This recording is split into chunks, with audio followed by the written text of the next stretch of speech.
경제 뉴스를 픽해서 전해드리는 강성규의 픽. 첫 번째 키워드 확인할까요? 월급 10년치 모아야 내 집 마련. 월급 모아 내 집 마련하기 참 어렵습니다. 2021년 기준으로 수도권에서 내 집을 마련하려면 자그마치 10년치 소득을 모아야 가능한 것으로 나타났습니다. 대출 없이 소득만을 이용해서 주택을 구입하는 능력을 소득 대비 주택가격 배율이라고 하는데요. 통계청 발표에 따르면 수도권의 주택가격 배율은 10.1입니다. 1년 전보다 2.1배포인트 증가한 건데요. 광역시와 도지역도 각각 1.1배포인트, 0.3배포인트 뛰었습니다. 저금리에 시중에 돈 많이 풀리면서 집값 급등하고 주택을 구매하는 데 드는 시간이 더 늘어난 것으로 보입니다. 그러면 상대적으로 집값이 하락한 지난해는 또 어떤 결과가 나올지도 궁금해지네요. 두 번째 키워드 살펴볼까요? 전세 사기 가담 감정평가사 3명 징계입니다. 전세 보증금을 시세보다 많이 받아서 차액을 빼먹는 이른바 업감정 사기 실태, KBS가 연속해서 단독 보도해드렸는데요. 관련해 정부가 전세 사기에 가담한 것으로 의심되는 감정평가사 3명을 징계했습니다. 이들은 빌라 등의 담보 목적 감정평가서를 발급하면서 같은 단지 안에 유사한 거리가 있는데도 고액의 거래 사례를 선정하거나 감액 사유를 반영하지 않는 수법으로 감정평가액을 높인 것으로 나타났습니다. 앞으로 해당 감정평가사 법인과 당사자 의견 수렴 절차 등을 거쳐서 다음 달 중 징계를 최종 확정할 예정이라고 하네요. 세 번째 키워드 확인하겠습니다.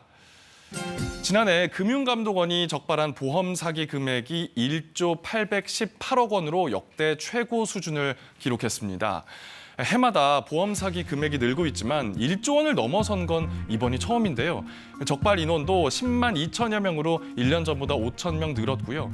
1인당 평균 적발 금액도 1,050만 원으로 고액화 추세를 보이고 있답니다.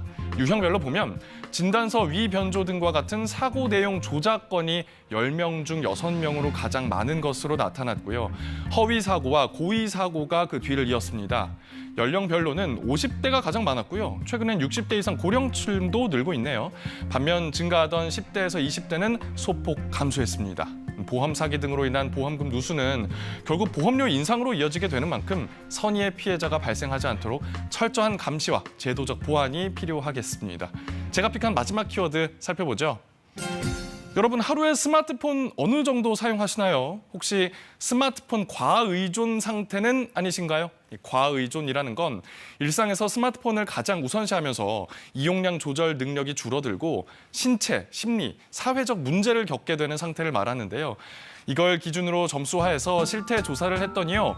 지난해 우리나라 스마트폰 이용자의 23.6%가 과의존 위험군인 것으로 나타났습니다. 1년 전보다 0.6%포인트 감소하긴 한 건데요. 연령별로 보면 다소 차이가 있네요. 유아동과 성인은 줄었는데 만 10세에서 19세 청소년은 40.1%로 1년 전보다 오히려 3.1%포인트 늘었답니다. 게임이나 영화, TV, 동영상 이용량이 많아진 게 주요 원인이란 분석인데요. 중고생 자녀를 둔 학부모님들 스마트폰 때문에 골머리 앓는다는 하소연, 이게 고스란히 통계로 보여지는군요. 한편 디지털 정보 격차는 5년 연속 개선됐고요. 웹 접근성도 1년 전보다 0.1점 올랐다네요. 지금까지 강성규의 픽이었습니다.